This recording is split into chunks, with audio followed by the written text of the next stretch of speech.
به نام حضرت دوست. هر چی داریم از اوست، هر چی هم نداریم حتما مصلحت اوست. سلام عرض میکنم خدمت همه بینندگان عزیز. هر جای کره خاکی دارن زندگی میکنن. میدونم الان خسته برگشتن، نشستن پای گیرنده هاشون منتظر کوچه خاطره ها هستن. بچه ها اگر این کانال اون کانال نکنن، پدر مادرها دوست دارن خاطره گذشتهشون زنده بشه. امروز هم در خدمت یکی دیگه از هنرمندای خوب کشورمون هستیم. هنرمندی که همیشه موفق بوده، چه تو ملکه زیبایی، چه تو خوانندگی یا در بازیگری. خب بیشتر از این من شما رو منتظر نمیذارم. سلام عرض میکنم خدمت سرکار خانم دینامی. سلامونه. خیلی خوش اومدین به برنامه کوچه خاطره ها. مرسی. اگر شما با بینندگان یک سلام علیکی داشته باشین، سوالامون رو شروع میکنیم. خواهش میکنم. منم سلام عرض میکنم خدمت بینندگان عزیز و امیدوارم که همیشه در زندگیشون سالم، خوشبخت و موفق باشن. درود بر شما. خب خانم دینامی حدوداً فکر میکنم 37 ساله که دیگه از هنر دوری. بله. ولی مردم شما رو فراموش نکردن. چند تا سوال شخصی دارم، بعد میریم سراغ هنر. اگر دوست نداشتین سوالهای شخصی رو جواب بدید اختیار دارید، ولی بدونید که تمام این سوالها رو مردم از ما میپرسن. این مردمن که شما رو به اوج میرسونن. بعدش این مردم هستن که هنوز شما رو دوست دارن و دوست دارن بدونن که شما خانم شما کجا زندگی میکنید، سالم سلامت. دوست دارن بدونن. هر روز با شبکه تماس میگیرن، یا تو فیسبوک میان، یا نمیدونم، حالا توی زیاد به جزئیاتش نمیپردازیم، میان سوال میکنن که خانم دینامی کجاست. من از شما خیلی ممنونم که امروز افتخار دادید اومدید کوچه خاطره ها. قبل از اینکه سوال ها رو بپرسم یک پیام کوتاهی به دوستان عزیز بدم که اونم اینه. تو برنامه های قبلی هم اعلام کردم که چرا این برنامه هر هفته اختصاص داره به یک نفر. دوستان عزیز تماس میگیرن، چرا مثال با خانم دینامیک صحبت میکردید، از خانم فلانی اسم نبردید، از آقای فلانی اسم نبردید. تا اونجایی که جا داشته باشه، همکاری داشته باشن با این هنرمند، اونا رو که اسم میبریم. ولی اجازه بدید برنامه روال خودش رو طی کنه و این هفته مهمان برنامه خانم دینامیک هستن. بپردازیم به گذشته خانم دینامیک. ممنون از شما که همیشه ما رو تشویق میکنید و فراموش نمیکنید کوچه خاطره ها رو. این تشویق شماست که داره ما رو جلو میبره. ممنونتونم. خب خانم دینامیک عزیز، کوچه خاطره ها برمیگرده به دوران کودکی شما. کجا شما به دنیا اومدید؟ متولد کدوم شهر، کدوم استان هستید؟ الان کجا زندگی میکنید؟ والا آقای موسوی، من در تهران به دنیا اومدم. بله. از یک خانواده هنرمند. بله. بعد ولی خب شناسنامه مال تبریز. شناسنامه اصالت برمیگرده به تبریز. اصالت برمیگرده چون من مادرم اصالتا تبریزی بودم. بله. و یه هنرمند بزرگ. بله. و پیشکسوت حالا. بله. حتما یادی میکنیم ازشون. بله. ولی بعد از اینکه 10 سالم بود، 10-11 سالم، تا اون موقع تو مدرسه کاتولیکای فرانسوی تبریز درس خوندم. بله. بعد دیگه اومدیم تهران که اومدم، خب طبیعتا من با هنر آشنا بودم از بچگی دیگه. بله. چون مامانم هنرمند بودن و همیشه با موزیسینا، با هنرمندا یا با کسایی که مثلا مامان تئاتر بازی کرده بودن در تهران و اینا میشناختمشون اسمن، یا مثلا آقای جعفری رو که تئاتر بازی میکردن دیده بودم که با مامان اینا بازی میکنن. به هر حال اینطوری گذشت و بعد رفتم دبیرستان و بعد اصلا کلا خوندن. شما میدونین که هنرمندایی که از بچگی آغاز میکنن از مدرسه هم همینطوری بوده. بله. از دبستان اون موقع هایی که معلم موسیقی داشتیم و اینا. بله. و من فکر میکنم که آوازم موسیقی مثلا این درسام بهتر بود. درسته. بله. حالا هم به سینمای شما هم به صدای شما البته سوال داریم. چند تا سوال مربوط به خانواده شما میشه. سرکار خانم دینامیک، میدونید که اون موقع ها خانواده ها خیلی سخت میگرفتن برای بچه هاشون، برای بازی در سینما یا خوانندگی یا اصلا کلا هنر رو بد میدونستن، ولی شما از یک خانواده هنرمند، مادر هنرمند، پدر هنرمند، برادر هنرمند و از یک خانواده هنرمند، اینا هیچ موقع برای شما سخت نگرفتن چون خودشون هنرمند بودن؟ والا من که از لحاظ برادرم که رسما هنرمند نبود، بله. ایشون کار دیگه داشتن، بله. ولی خیلی قشنگ ساکسیفون میزدن، هنرمندانه میزدن. بله. ولی خب مادرم خب به هر حال هم شاعر بود، نویسنده بود، نمایشنامه مینوشت. بعد سولفژ قشنگ میدونه، پیش آقای بیجخانی هم استادشون دوره دیده بودن، تئاتر بازی میکردن. و پدرم هم که کار دیگه داشته، کار آکروباتیست و اینجور کارا رو میکردن. به هر حال نه، چون من اصل کار در پیش مادرم بودم، زندگی میکردم، به خاطر همین نه، خیلی هم خوب بود، ایرادی نگرفتن از شما. خب معمولا هنرمندا، حالا بعضیاشون جلوی دوربین میان خیلی راحتن، بعضیاشون چند بار سوال میکنیم حاشیه میرن. ما البته دیگه الان دوره اینترنت و ایناست، تمام جیک و بوک زندگی ما رو ثبت کرده. اگه من بخوام مثلا نگم، خب مردم میرن سرچ میکنن، میدونن که من کجا به دنیا آمدم. خب تاریخ تولدتون رو میخواستم بدونم. خانوما نمیگن، دوست دارم نه. شما بله بفرمایید. من 31 به دنیا اومدم، سال 1331. 31 بله، 2 مرداد ماه 31. پس یادمون باشه که تو کوچه خاطره ها برای خانم دینامیک تولد بگیریم. همه اونایی که تو این ماه به دنیا اومدن تولدشون مبارک. خب البته ببخشید من وسط کلامتون آذر ماه به دنیا اومدم، ولی توی شناسنامه‌ام 2 مرداد نوشتن، چون که مامان من عقیده داشت که یه سال زودتر برم مدرسه، 6 ماهی اول باشه، ولی در اصل آذر هستم. 12 آذر. خب به آذریام تبریک میگیم. کلی اونایی که آذر ماه هم به دنیا اومدن تولدشون مبارک. خب چند تا خواهر برادر؟ 4 تا برادر و 2 تا خواهر. 2 تا خواهر. انشالله که زنده باشن. بعد شما ازدواج کردین؟ بله. حاصل ازدواجتون چی؟ ازدواج که خب شما میدونین که من یه ازدواج کوتاهی داشتم با آقای امینی. بله. و بعدش هم اون وقتی که آمریکا بودم برگشتم ایران مادرم ببینم و بعد موقع برگشتن خب یه اتفاقاتی افتاد، نتونستم دوباره برگردم، فرودگاه بسته شد، به خاطر همین موندم و بعد ازدواج کردم. ازدواج دوم؟ بله ازدواج دوم کردم. بعد حاصلش 2 تا پسر یه دختر. 2 تا پسر یه دختر در 3 سال، البته در 3 سال، هر سال یه دونه پشت سر هم 2 تا پسر یه دختر. الان کجا هستن اونا؟ ایران هستن؟ الان بله نه خیلی خوب هستن دیگه. بله. خیلی خوب، جا داره که اینجا ما الان این برنامه رو دارن میبینن، بهشون تبریک بگیم، چرا که همه ایران و ایرانی هر جای دنیا هست به خانم دینامیک واقعا افتخار میکنن، چرا که یک هنرمندزاده هستن. خب از این که بگذریم، بچه هاتون تو کار هنر که نیستن؟ بچه هم نه، اون بزرگی تو کارهای ساختمونی و این هستن.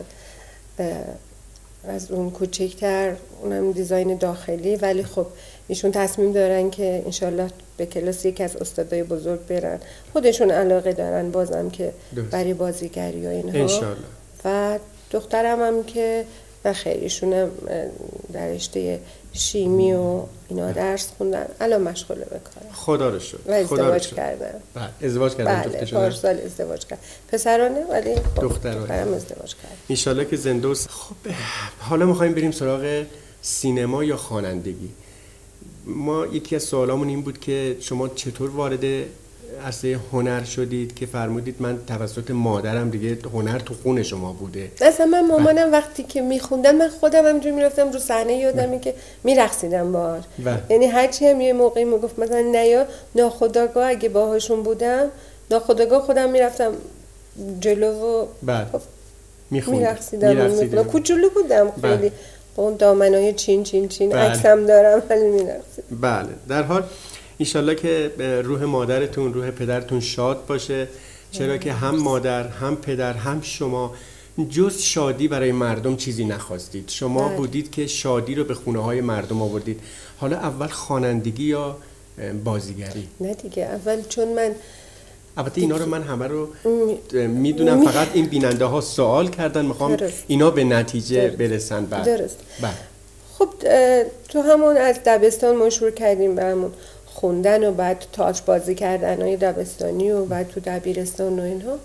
بعد طوری شدش که کسایی که کار میکردن با مامانم آقای عارف بودن، آکاردون میزدن، ایشون عینک هم میزدن اگه یادتون باشه. آقای عارف ابراهیم پور. بله. آره ابراهیم پور دیگه آقای. بله. نابینا بودن. بله نابینا بودن. بعد آوردیم، البته روشندلن دیگه، استادن. مهم اینه که استادن، یه دونه فوق العاده. مهم اینه که لیسانس معرفت رو داشتن همیشه. بعد مثلا ایشون چطوری بگم، شاید با اونایی که مثلا 10 تا چشم هم داشتن اونطوری نمی‌دیدن که ایشون واقعا همه کار همه چیز. و ایشون بودن که هی تشویق کردن که بخون. بعد حالا نمیدونم اون موقع منم صدام خب طوری بودش که خارج نبود، یعنی لازم نبود که دیگه به من یاد بدن اینو اینطوری بخون اونطوری، دیگه خودم میخوندم. دیگه طوری شده بودش که دیگه یواش یواش خب جاهای دیگه برای من برنامه میگرفتن، با اینکه کوچیک بودم 13-14 سالم بود. آره ولی خب با این همه میرفتم میخوندم باشون و ایشون هم خب یه ارکستر داشت برای خودشون. و بعد یواش یواش دیگه هم درس هم میخوندم، همین که بعضی وقتا اونجا بود. 1-2 تا فیلم هایی بازی کردم که کوتاه بود نقشاش خیلی. با آقای در دوران نوجوانی با آقای ساموئل خاچکیان بودن. که یه چند تا صحنه از همون فیلماشون رو بازی کردم. بعد تو فیلم کاسبای محل بود با آقای همایون بازی کردم. بازم سنم خیلی کم بود. اینا به صورت حرفه‌ای نبود؟ نه دیگه خیلی کم بود. سنتون پایین؟ سنم پایین بود. بعد دیگه یواش یواش تو سن 16 سالگی بودش که توسط آقای ارباب به قول معروف کشف شد. آقای ارباب. بله جا داره که ما آقای ارباب هستن الان. آقای محمد کریم ارباب فوت کردن، شوهر خانم جمیله. خب شوهر خانم جمیله. خب من یاد میکنم از کسانی که تا دیروز بین ما بودند، برای این آب و خاک زحمت کشیدن، هنرمندایی چون خانم دینامیک رو معرفی کردن. یکی از همونا که آقای ارباب یا همسر خانم جمیله، روحشون شاد باشه. آره یادشون گرامی. هنرمند هیچ موقع مرگ نداره. هنرمندا همیشه زندن. ایشون خیلی هنرمند رو دوست داشتن و اسمی هم که بر من انتخاب کردن ایشون انتخاب کردن. بله آره من یکی از سوالای شخصی من این بود که شما اسمتون رو چجوری شد که دینامیک انتخاب کردن؟ دینامیک خیلی اسم قشنگ، تک هم هست. آخه اون موقع آقای موسوی اصلا دینامیکو خیلی اشخاص نمی‌دونن یعنی چی. بله. ولی خب ایشون میگفتن بابا یعنی پرتحرک خوبه یه همچین اسمی. خب بالاخره باید ایشون میذاشتن دیگه. من دست من نبود. بله. بعدم که در هنرمندای دیگه مخصوصا خدا بیامرزه آقای فرخزاد توی میخک نقره‌ای همیشه من دینا صدا میکردم، گفت دینا قشنگ‌تره. بله. حالا به هر حال هم دینا صدا میکنن هم دینامیک. الانم که دیگه جا افتاده. خب پس جا داره اینجا شما به صورت کامل اسم خودتون رو بعد بریم سراغ دینامیک. بله من پروینه اسمم. بعد فامیلم یوزباشی جهانی بود که بعداً اصل شکوهی به فامیل پدرم برگشت. بله اصل شکوهی. پس آقای ارباب نام دینامیک رو برای شما برگزیدن. درست. بله روحشون شاد بشه، واقعا اسم قشنگیه، خیلی اسم زیباست. خب اول خوانندگی دیگه. بله خوانندگی رو از 16 سالگی شروع کردید؟ بله حرفه‌ای از 16 سالگی شروع کردم که هنرمندای دیگه هم بودن که با هم کار میکردیم. چند تا آلبوم اون موقع دادین بازار؟ والا آهنگای زیادی داشتم ولی خب اولین آلبومم مال آقای صمدی بود. البته موقع چیز بود دیگه، کاست بود دیگه، نوار. بله، چیز صفحه هم داشتین شما؟ صفحه هم بود، من دیدم که صفحه هم زده شده از شما ولی خب اون کاست هم بودش. بله کاست. چند تا کاست شما اون موقع دادین بیرون؟ والا آقای موسوی دقیقا خاطرم نیست، چون که با آهنگای فیلم هم که مخلوط میشه اینا دقیقا خاطرم نیست که چند تا باشه، ولی فکر میکنم چون زیاد نبودم من، همش کلش شما حساب بکنین از نظر حرفه‌ای کار کردن شاید 4 سال بیشتر من در عالم هنر نبودم. 4 ولی خیلی موفق بودید. چرا که من یادمه الان همین که داریم با هم صحبت میکنیم از کارگردان خوب این برنامه تقاضا دارم که عکسای خانم دینامیک رو در همون ملکه زیبایی سال 53 شما به عنوان ملکه زیبایی معرفی شدید. و جنجالی شد، تمام مجله ها، جلد مجله ها شد عکس خانم دینامیک. درسته 4 سال بودن حرفه‌ای، تو 4 سال که حرفه‌ای بود مثل توپ تو دنیا منفجر شد خانم دینامیک، صدای خانم دینامیک. بعد اگر اجازه بدید بریم یکی از آهنگای زیبای شما رو بشنویم، برگردیم باز در خدمت شما هستیم.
خب برگشتیم دیدیم آهنگ زیبای شما رو، واقعا لذت بردیم. امیدواریم که بینندگان عزیزم قطعا میدونم که لذت بردن و خاطراتشون داره یواش یواش زنده میشه.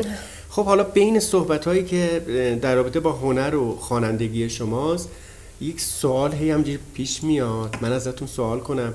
شما بعد از انقلاب یا قبل از انقلاب ما رفتین آمریکا. خب آمریکا رفتین دیگه. چند سال اونجا زندگی کردین؟ بعد برگشتین؟ بله. من اول برای کنسرت رفتم. بس قبل اثر فراری. بله قبل اثر فراری برای کنسرت رفتم آمریکا. 3 ماه بودم اونجا. بعد که برگشتم ایران و بعد دیگه زمانی رسید که تصمیم گرفتم سال 54 که دیگه به طور کلی برم که رفتم اونجا بودم تا 56 نزدیک 57 برگشتین. فرق نمیکنه، ایرانی هر جا که بره ایرانیه، دلش برای ایران میتپه. 100%. نه اون موقع هم رفتن من دلیلش این بودش که برم، به هر حال موقعیتشو داشتم که برم اونجا یه دوره زبانو کامل کنم و شاید بتونم دوباره درسمو ادامه بدم، یه فاصله‌ای باشه. خب شما خواننده پاپ معروف اون زمان بودین. یادم میاد که یه زمانی مردم سر دست میشکرد. البته الان مردم دوست دارن، مردم الان هم دوستتون دارن، چرا حق شناس هستن مردم ایران. ما حالا این سوال برام پیش اومده که اون زمان خب بیشتر از 50 تا فکر نکنم خواننده معروف داشتیم، درسته؟ بله درست. هیچ کدوم از این خواننده ها شبیه هم نمیخوندن. هر کدوم یک صدای خاص خودشونو داشتن. خانم دینامیک بود، خانم پروا بود. حالا اسم ببریم خیلی هستن شاید ناراحت بشن. هر کدوم به یه سبکی میخوندن. الان در حدود 2-3 هزار تا شاید بیشتر خواننده داریم، همشون شبیه هم میخونن. چه جوریه این داستان؟ والا نمیدونم. من خودم یادمه که اولین برنامه تلویزیونمو که با 6 و 8 شروع کردم، یادتون اگر باشه. بله. 6 و 8 آقای داریوش بودن، آقای کیوان بودن، آقای مقدم بودن که بعداً تصادف کردن. بله. اینا خیلی اینا به هر آقای سولی بودن، افشین مقدم. بله آقای افشین مقدم. واقعا هر کدوممون یه صدایی داشت، یه صدای خاص خود، یه صدای خاص خودمون داشت. ولی خب شما الان میفرمایین بچه‌ها واقعا همشون هنرمندن، همشون خوب خیلی میخونن قشنگ ولی همه میخونن. شبیه هم میخونن. تیپ آهنگا فکر میکنم دیگه یه جور شده. درست. یعنی واقعا یکی میخواد که یه چه میدونم یه تغییر و تحولی اینجا بده، یه کاری بکنه. نمیدونم شاید آهنگسازا روالشون با هم دیگه یکی شده، یه جور شده. شاید دست به دست هم دادن که همه آهنگا رو یه شکلی بسازن. ولی خب خیلی هم آهنگسازای خیلی خوبی داریم که خب فعلا نمیسازن. درسته که اون امکاناتی که اون موقع بود، اون امکاناتی که الان هست خیلی زمان فرق کرد، خیلی بهتر. اون موقع مثلا شما حساب کن صفحه بود یه دونه ترانه توش، ولی الان یه دونه فلش 2000 تا آهنگ توش. بله دیگه درست. خب با زمان فرق کرده، ولی نمیدونم حالا به جای اینکه جلو بره موسیقی کشور ما پس رفته. نمیشه گفت پس رفته. هنوز بچه‌های ما اونجا هستن، هنرمندای بزرگی که قبلا بودن واقعا هنوز کار راجب اونها خوبی انجام میدن. ولی خب اینایی که تازه هستن اینا هم خیلی خوبن، خیلی خوش صدا، خیلی خوش استعدادن. ولی خب میگم مثل این که آهنگسازا همه با هم توی ردیف دارن کار میکنن. واقعا لازمه که یکی یک کاری بکنه. البته ما خواننده های اون موقع یا فرقی نمیکنه، هنرپیشه‌های اون موقع رو مال دهه 50 رو همیشه میگم دهه طلایی. واقعا دهه‌ای است که برای مردم ایران یک دنیا خاطر است. دقیقاً. الانم که همین برنامه رو میبینن مرتب از ما تشکر میکنن، قدردانی میکنن که خدا پدرتون رو بیامرزه، دستتون درد نکنه، واقعا عجب برنامه‌ای درست کردید. خاطره مثلا حالا بعضیا تماس میگه آقای موسوی دیشب اشک ما رو در آوردی. میگم به خدا قسم من دوست دارم شما خوشحال بشین. چرا؟ میگن نه اشک از سر شوق بوده. بله. میگم ان شاءالله همیشه خنده هاتون از ته دل، اشکاتون، گریه هاتون از سر شوق باشه. خب خواننده پاپ چند تا آهنگ خوندین که یادتونه؟ چند تا آهنگ خوندم، خیلی خوندم چون برای فیلمام که خوندم باز هستش تعدادشون نمیدونم، شاید 50-60 تا. خب توی جنگ ها من مثلا یکی از جنگ هامون میخک نقره‌ای بود. درست. شادروان آقای فرخزاد اجرا میکرد، به زیبایی هم اجرا میکرد. بله. چجوری بود؟ دعوتتون میکردن؟ بله ایشون لطف داشتن واقعا، چون من بیشتر از اینی بودش که واقعا ایشون یه نفری باشه که زنگ بزنه به یه هنرمندی بگه بیاین، یعنی رابطه دوستانه بود خیلی. چون برنامه‌های خارج از تهران برای جاهای دیگه که میرفتیم هم در خیلی جاها با هم بودیم که بریم برنامه اجرا کنیم. یه دوست خوبی بودن. بله زنگ میزدن که خب فلان روز ضبط داریم، تشریف بیاریم، تشکر میکردیم. بعد اون موقع رادیو رفتن خیلی سخت بود. بله. خیلی سخت بود رادیو رفتن، هر کسی نمیتونست بره رادیو. بله. چطور شد که شما به راحتی برای رادیو راه پیدا کردید؟ صدای زیباتون از رادیو خواهش میکنم. من یادمه که زمانی که رفتم برای امتحان در رادیو، خب بازم سنم خیلی همون 16 ساله که رفتم، آقای نوذری از من امتحان گرفتن. آقای نوذری. بله. آقای منچر نوذری. ما هر کی که میخوایم به اسم ببریم میگیم روحشون شاد، خدا بیامرزه. چقدر خاک صحنه خوردن. واقعا یادمه که وقتی که دیدمشون، خب به هر حال چون من توی هنرمندا بزرگ شده بودم، زیاد دست پامو گم نمی‌کردم. با اعتماد به نفس بالا همیشه میرفتم و صحبت می‌کردم، ولی خب وقتی ایشونو برای اول بار دیدم با اون واقعا یه اباحت به خصوص داشتن، چون خیلی هنرمند بزرگی بودن، سالها در رادیو فلان، من دیگه دستپامو یواش یواش داشتم گم می‌کردم. بعد من گفتن آروم باش، راحت. بعد یه آهنگی از من خواستن، گفتن کدوم آهنگو بیشتر دوست داری بخونی؟ اونو بخون من ببینم صداتون چطوری. وقتی که خوندم گفت بله. چه سالی بود یادتونه؟ حالا فکر میکنم سال همون 50 49 اینا بود باشه دیگه. 49 یا کمتر. دقیقاً سالش رو یادم نیست، ولی فکر میکنم که همون 48 اینا مثلا بود اون موقع. در حال آقای نوذری هم بر هنر کشور ما واقعا خیلی زحمت کشیدن، واقعا گردن همه ماها حق دارن، خاک صحنه رو خوردن. ایشون هم خیلی هنرمند به جامعه هنر معرفی کردن. بله خیلی. از حق نگذریم. خب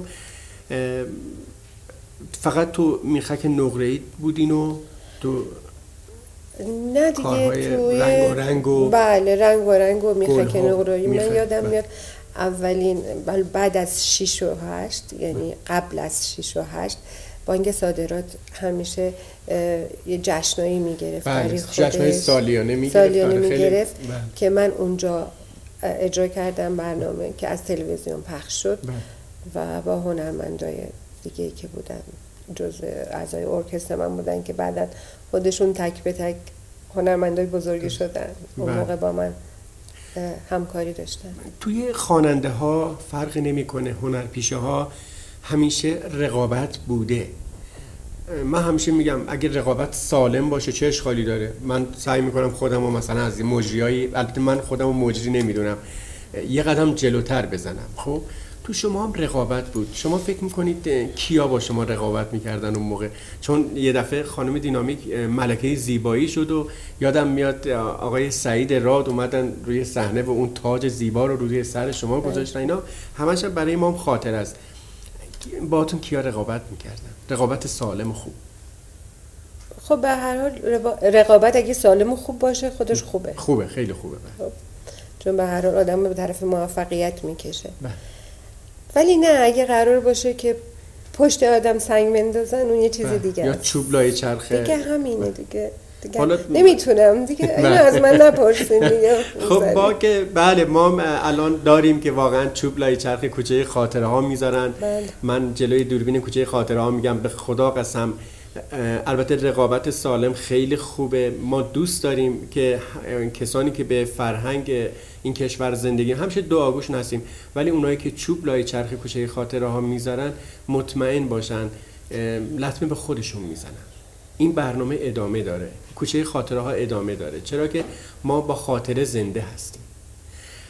خب خوانندگی رو وقتی داشتین ادامه میدادید دعوت به سینما شدین یا نه خودتون تصمیم گرفتین که بس از خوانندگی دور باشید برید سراغ بازیگری؟ نه از همون اول که من عرض کردم خدمتتون آره چند تا کوتاه بازی کردیم. چون من توسط مادرم خب مامانم همه رو میشناخت، از طریق اونا مثلا میرفتم و اینو میدیدن. من یادم آقای ساموئل خاچکیان عکس من گرفت گفت ببینم فوتوژنیک هستین یا نه.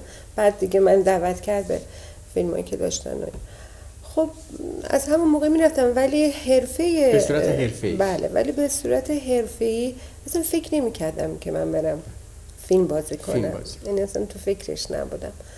ولی خب بعد از ملکه زیبایی خدا روحشون شاد بازم میگه آقای قادری، ایرج قادری بله چون جزو هیئت ژوری بودن اونجا. بله. ایشون خب خیلی هنرمندای دیگه و استادایی در تمام کارها از نقاشی گرفته نویسنده ها هنرمندای بزرگ همه استاداشون اونجا جزو هیئت ژوری بودن.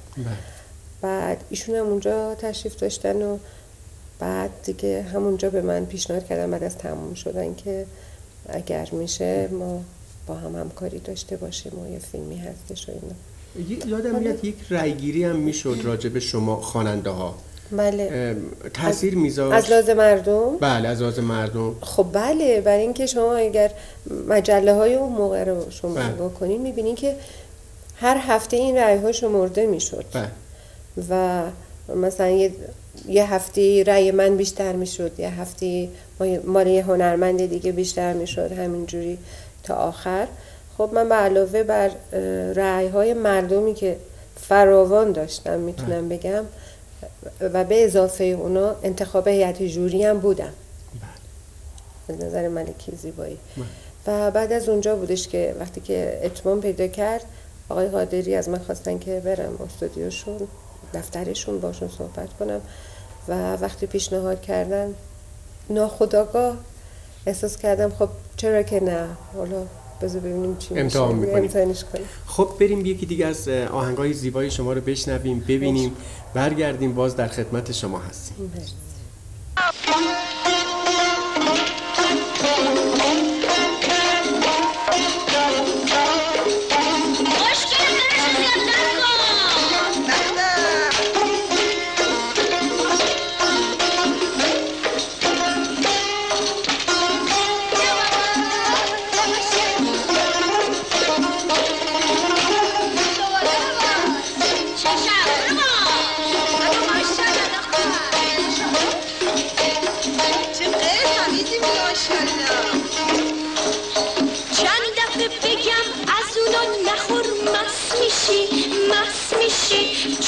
میکشی منو میکشی، حبس میشی حبس میشی.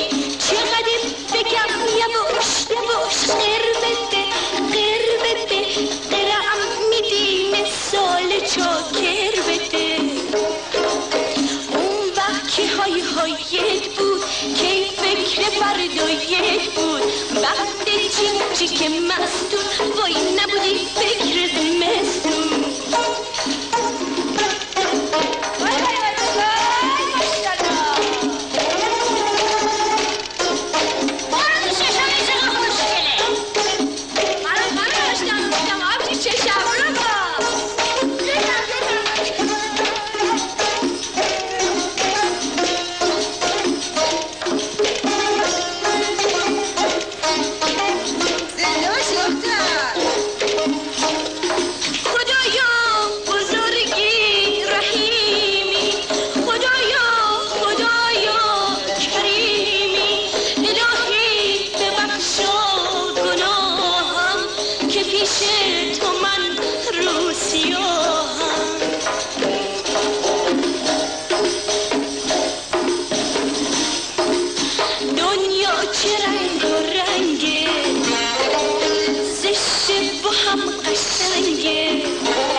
خب باز دیدیم برگشتیم، هر چقدر که جلو میریم صدای نازنین شما رو میشنویم، لذت میبریم.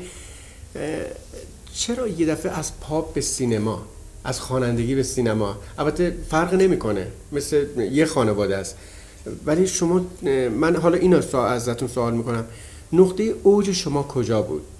تو خوانندگی یا تو سینما؟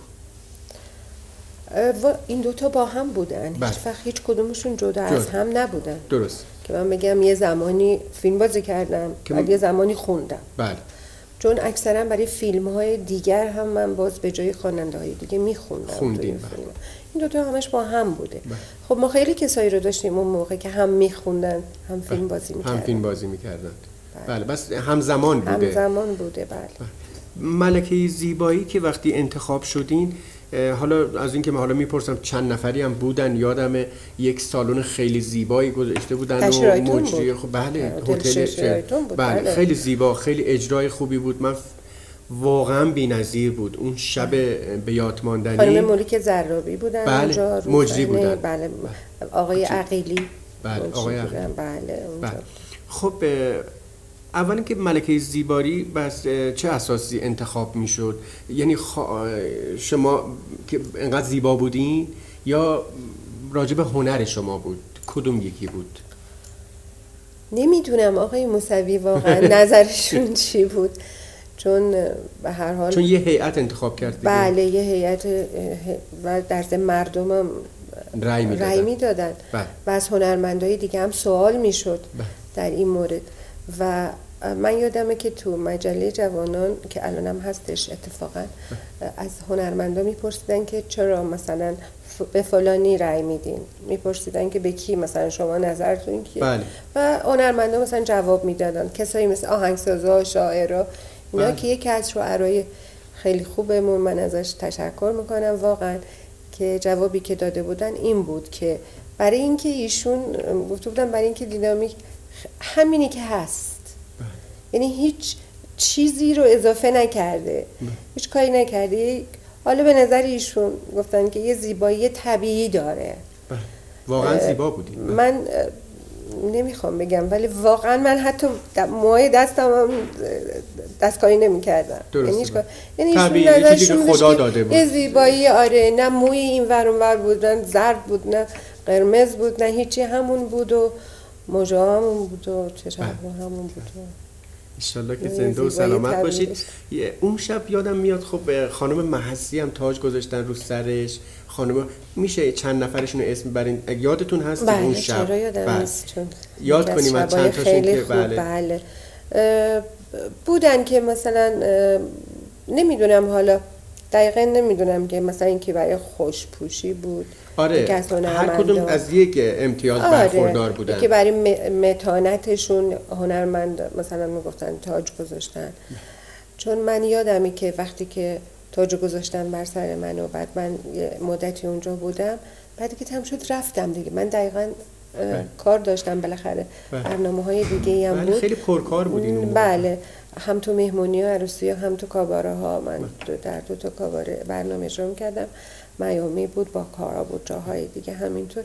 این بودش که دیگه نمیدونم، ولی میدونم که خب در هفته‌های بعد اسمای هنرمندا رو آوردن که مثلا برای خوش اخلاقی، برای خوش لباسی، برای متانتشون، هر کدوم به این عناوین یک تاجگیری امتیاز تاج. بله، ما دیدیم تو روزنامه‌ها یک جنجالی به پا شد و خانم دینامیک BMW خرید و البته عکس هم انداختن، شیشه BMW پایین دارین دست بلند میکنید و 95,000 تومان. چقدر درآمد داشتید که شما یه ماشین 95,000 تومانی خریدید؟ چقدر بود دستمزد شما اون موقع؟ والا من یادمه که الان اگه آدم نگاه کنه به اون دستمزدهای اون موقع، یعنی واقعا هیچی، صفر. خب ولی اون موقع بله، اون موقع که ارزش داشتش، یادمه که بازم پول خوبی میگرفتیم. مثلا میشدش که من در شب مثلا 20,000 تومان 30,000 تومان درآمد داشتم. برای اینکه عروسی هم میرفتیم. خب دلار 7 تومن بود. بله، 20,000 تومان خیلی پول بود. حالا حساب کن مثلا از چند شب یه 95,000 تومان زد تو گوشش و یه ماشین رو خرید و برد دیگه. خب الان چه ماشینی دارین؟ هیچی، چیزی زیادی نیستش، یه ماشین کوچولو هستش. حالا قیمتش چنده؟ قیمتش در برابر اون 95,000 تومان؟ نه چیزی نداریم در مقابل اون 95,000 تومان که شما فکر کنید مثلا الان یه BMW رو مثلا با یه 206 بخواید مقایسه کنین چی میشه؟ خب اون موقع خیلی بوده دیگه. الان هم باز BMW خب قیمتش خیلی بالاست در مقابل یه 206، یه 207 کوچولو داره. درست. خب مبارکتون باشه انشالله. با دل خوش همیشه هر جا که سفر میکنید. من میدونم که خانم دینامیک مسافرت بودن، گویا تبریز بودن، طی تماس که دیشب با هم داشتیم. من البته آقای سالی گفتن که به خانم دینامیک زنگ بزن، من گفتم چشم زنگ میزنم. حالا یه طوری شد سر ضبط بودین یا چی یادم رفت. خانم دینامیک خودشون دیشب زحمت کشیدن زنگ زدن، تبریز بودن، گفتن خانم دینامیک ما همه برنامه‌ریزیامون رو کردیم برای فردا. گفت پس من امشب حرکت میکنم. واقعا دستتون درد نکنه، تشکر میکنم ازتون که اینقدر به این کوچه خاطره ها بها دادید و به این برنامه اومدید. خب از فیلماتون بگیم. شما جای خیلی از خواننده ها توی فیلم ها خوندین، جای خیلی از هنرپیشه ها. بله ببخشید، جای خیلی از هنرپیشه ها شما خوندین. بعد تو چند تا فیلم هم خودتون به صورت حالا کلیپ دوباره خوندین. بله. بعد برای فیلمایی که خودتونم بازی کردید تو اون فیلم هم خوندین دیگه؟ بله هر دو تاشون. حالا اگه اسم ببرید که خیلی ممنون. هم توی هدف خوندم، هدف به کارگردانی آقای ایرج قادری بود و آقای سعید رادم که نقش مقابل منو داشتن. بعد تو فیلم دوست دارم مادر که اونجا هم خودم چند تا خوندم. کارگردانی فیلم کی بود؟ آقای دکتر کوشا. دکتر کوشا. بعد در 2 فیلم نقش اصلی داشتین شما. و قبل از اونم فیلم‌های همونجوری که فرمودین فیلم‌های کوتاه بازی کرده بودید که با معرفی آقای ساموئل خاکچی. بله دیگه اون موقع هنوز اسم دینامیکو نداشتم. نداشتیم. بله به یه اسم دیگه مثلا می‌ذاشتن. خب اگر اجازه بدید بریم یکی دیگه از کارهای زیبای شما رو ببینیم، برگردیم. دیگه یواش یواش داریم به پایان برنامه نزدیک میشیم. خانم دینامیک، حرفایی که تا حالا نزدید تو این 37 سال اینها رو باید جلوی دوربین کوچه خاطره ها بفرمایید. خب بریم یه برنامه ببینیم.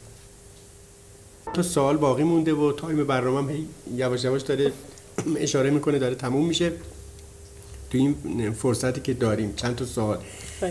مرگ یک هنرمند چه روزی؟ خیلی سخته. البته هنرمند مرگ نداره. من همیشه تو برنامه هم گفتم هنرمند یک بار به دنیا میاد، هزاران بار روی صحنه از دنیا میره، ولی هنرمند هیچ موقع نمیمیره، همیشه تو قلب مردم هست و تو یادها و خاطره ها زنده است. مرگ یک هنرمند چه روزیه؟ والا من اینو به عین دیدم. بله. در مادرم. زمانی که دیگه نتونست بره روی صحنه یا کارش نتونست ادامه بده، من دیدم که از پا افتاد. بله. پس روزیه که نتونه کارش رو انجام بده. منتها خب بعضی وقتا هم بعضی مسائل جلوی آدم رو میگیره. یه شرایطی تو زندگی آدم پیش میاد که بالاخره مجبور میشه که از هنر فاصله بگیره به دلایلی، حالا که به خاطر بچه‌هاش، به خاطر زندگیش، به خاطر هر چی، یا اینکه خب با کسی که ازدواج میکنه هم وظیفه خودش نیست، یعنی یه هنرمند نیستش که واقعا، ولی چون وقتی ازدواج میکنه و صاحب فرزند میشه به هر حال بچه‌هامون ارجحیت دارن. مادر هستیم ما، نمیتونیم هیچ وقت بگیم که بچه رو میذاریم زیر پا به خاطر اینکه میریم برای هنرمون دوست داریم. شما از خوانندگی سینما که خداحافظی نکردید؟ باور نمی‌کنین بگم آقای موسوی که من شاید برای خودم هم دیگه نخوندم. بله نخوند. خب حالا اگر یه موقع از شما بخوان به سینما برگردید یا به عرصه موسیقی برگردید، سعی میکنید چیکار کنید؟ 37 سال دیگه برای مردم نخوندین. درست. چیکار میکنید؟ البته از لحاظ صدا من فکر میکنم صدای من خیلی خیلی خیلی پخته تر از اون موقع شده. بله 100%. چون خودم همینو میدونم، هم از نظر که گاهی داریم حالا دوستان میگم که مثلا یه چیزی برای ما بخون پیش دوستام، نه از لحاظ حرفی، واقعا خودم احساس میکنم که صدای من خیلی پخته است، بهتر شده، یعنی قدرت صدای من الان خیلی بالاتره.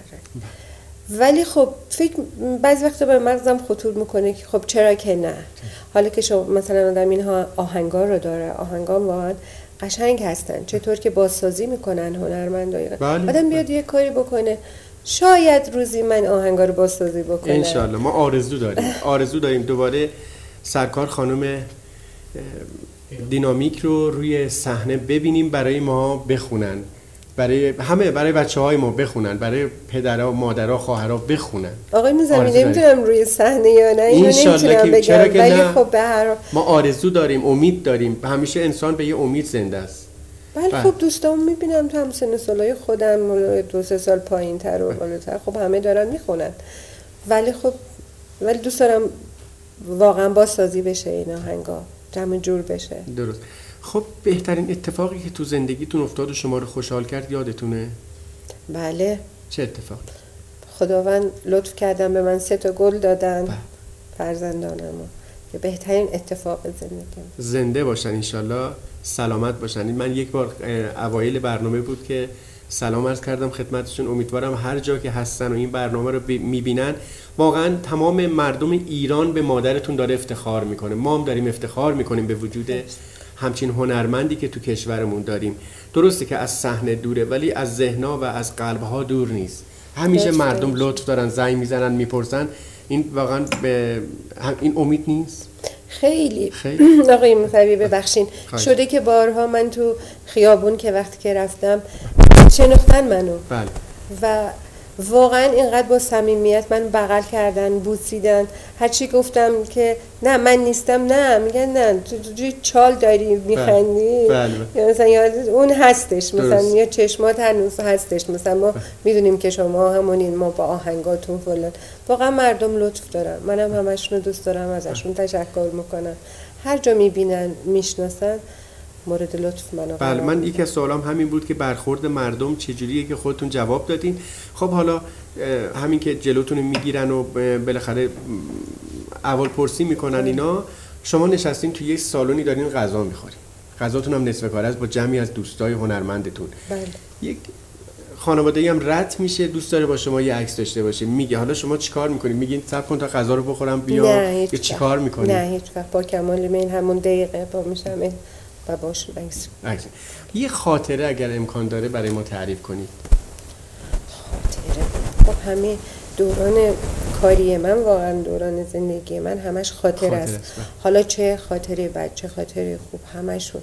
میدونین آقای موسوی هنرمندا خیلی حساسن. بله. یعنی هر چیزی ممکنه برای یه شخص عادی امکان داره یه مسئله رد بشه بره، زیاد روشون توجه نکنن یا مثلا حالا فراموش کنن، ولی هنرمندا اصولا نمیکنن، نمیتونن. و اینه که با خاطرات بدشون یا با خاطرات خوبشون همیشه زندگی میکنن. و منم همینطور با خاطراتم زندگی میکنم. بله.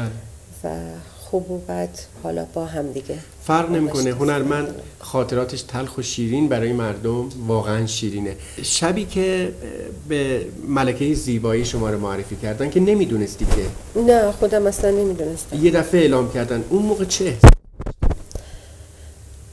والا یه چیزایی خودم احساس میکردم که خب امشب شما اصولاً باید بشه این مسئله، چون اون رأیایی که مردم داده بودن با اون شمارش ها و خب یه صحبت‌های به گوش من رسیده بودش که خیلی از رأیای منم به دور ریخته شده بود. پناه به دلایلی حالا نمیدونم. یادم میاد تو مجله چاپ میشد این رأی‌ها. خب به هر حال اینا رو وقتی که اولین اسم من اعلام کردن، یعنی میتونم بگم که مثل دو تیم شد این سالن به اون بزرگ هتل شرایتون، مثل دو تیم فوتبال معروف که چجوری یوهایی با هم دیگه دیدشون میخواد، مثلا مثل استقلال و پرسپولیس. آره. دقیقاً همچه حالتی پیش اومد که خودتونم خیلی خوشحال شدین اون شب. خب معلومه. بله، امیدواریم بار دیگه سرکار خانم دینامی حتما ستاره سینما و ستاره سینما هستن بیان رو صحنه بازم برای مردم هنرنمایی کنن. ببینیم انشالله، به امید خدا، انشالله هر چه خدا بخواد. بله، اگر این دوربین، لنز دوربین مردم هستن، بله، برای مردم بخواین صحبت کنید، الان حرف دلتون رو بزنید، چه حرفی؟ من سوال نکردم، شما دوست دارید الان اینجا جلوی دوربین کوچه خاطره ها بفرمایید. والا اونایی که من اولا که همشتون رو خیلی دوست دارم، واقعا مردم برای من غماشون با شادیاشون شاد میشم، با غماشون غمگین. یعنی این اصلا کلا رویه من بوده، چون بازم بگم ارثی از مادرم بردم، چون مادر منم یه همچین آدمی بودش که واقعا اگه کسی ناراحت میشد قصه میخورد، با شادی دیگران هم شاد میشد. امیدوارم که همیشه تو زندگیتون موفق باشین. شایدم اگر یه روز قسمت شد منم کاری تونستم بکنم، بتونم بازسازی کنم، بیام رو صحنه. فقط یه چیزی که میتونم بگم به جوونامون مخصوصا، چون اونایی که خب همسن سالای خود من هستن اینا رو میدونن همه، من همیشه به بچه‌ها میگم و به جوانای خوبمون، قشنگمون میگم، واقعا زندگی آینه است آقای موسوی. بله. یعنی هر کاری بکنی، هر حرکتی در زندگی بکنی، همون در زندگی آینه است، امکان نداره به سرت نیاد. سعی کنن با محبت باشن، آخرین شعر مادر من این بود که واقعا سعی کنین به همدیگه محبت کنین، چون هیچ چیز غیر از محبت تو این دنیا نمیمونه و بعد از شما. خیلی دوستتون دارم همتون. زنده باشین. درود بر شما.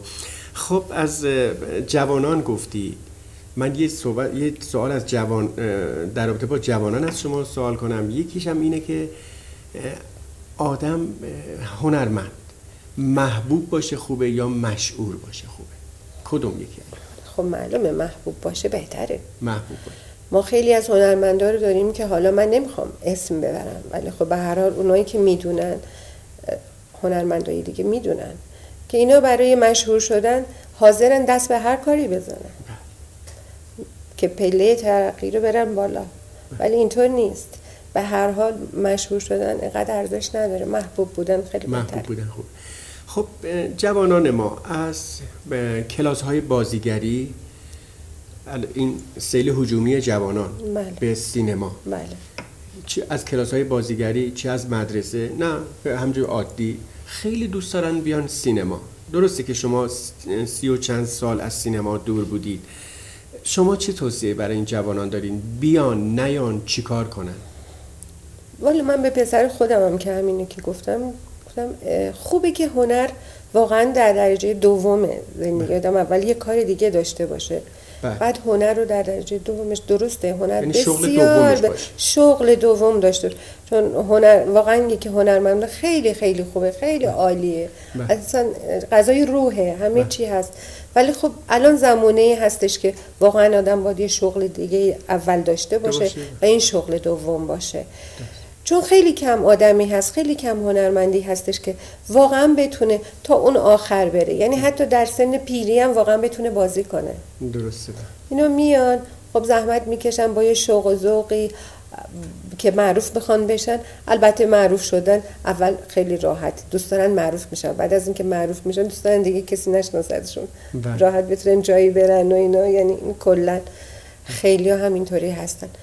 ولی خب به نظر من اینه که شغل دوم بودن خیلی خوبه. انشالله. امیدواریم جوانان عزیز ما بله یعنی زیاد تکیه روی این مسئله نکنن. احتمال داره که 2 سال 3 سال 4 سال فوقش باشه، ولی درسشون رو بخونن که درس از همه بهتره و یه شغل خوب داشته باشه. خب امیدواریم جوانان عزیز ما این پیامو شنیده باشن. اگر واقعا این کاره هستن، اگه واقعا میتونن، یعنی واقعا تو خونشونه، الکی وقت نذارن برای این کار. این کار خیلی بیرحمه. خب حرف آخر خیلی بیرحمه. بله خیلی بیرحمه. آره این کار خیلی بیرحمه. خب خداحافظی میکنیم. بله من همتون رو به خدا میسپارم. انشالله که همه جوانامون همیشه سالم سلامت باشن، همه پدر مادرها همیشه سلامت باشن، سایه‌شون همیشه بر سر بچه‌هاشون باشه و بچه‌هامون هم سلامت، خوشبخت و موفق باشن. همه مردم ایران هر جای دنیا که باشن من دوستشون دارم. هر جایی که دنیا که باشن بازم ایرانی هستیم و به ایران خودمون افتخار میکنیم که یک ایرانی هستیم. بله عزیزان، به پایان آمد این دفتر. حکایت همچنان باقی است. کوچه خاطره ها ادامه داره. من جا داره که اینجا از چند نفر تشکر و قدردانی کنم. اونم مدیر شبکه خاطره، واقعا یک مدیری که واقعا شبانه روز زحمت میکشه ذره‌ای از خاطرات شما رو زنده کنه. بهمن دشتی زاده اینجا، سرکار خانم دینامیک، آقای صالحی، آقای سجاده عزیزم تشکر میکنیم. واقعا برای خاطره ها زحمت میکشین. همه اون کسانی که تو شبکه خاطره دارن زحمت میکشن، آقای سجاد کیامری، همه عزیز و سرکار خانم پروا که خیلی ازش ممنونیم که این ارتباط رو برقرار کرد که بتونیم امروز در خدمتشون باشیم. و اما در پایان میخوام از یک کسی اسم ببرم که توی سبزوار داره زندگی میکنه، که از بیننده های پراپا قرص برنامه کوچه خاطره هاست. خیلی زحمت میکشه. آقای علی باغبان یا باغبانی، والا من دیگه دقیقاً اسمش حضور زنده، علی باغبانی، که واقعاً زحمت میکشن. تمام این عکسایی که الان تو این برنامه دیدید زحمت و حاصل ایشون بوده. تشکر. تا برنامه بعد خدا یار و نگهدار شما باشه. بدرود. مرسی. ممنون از شما. لطف کردید. تشکر.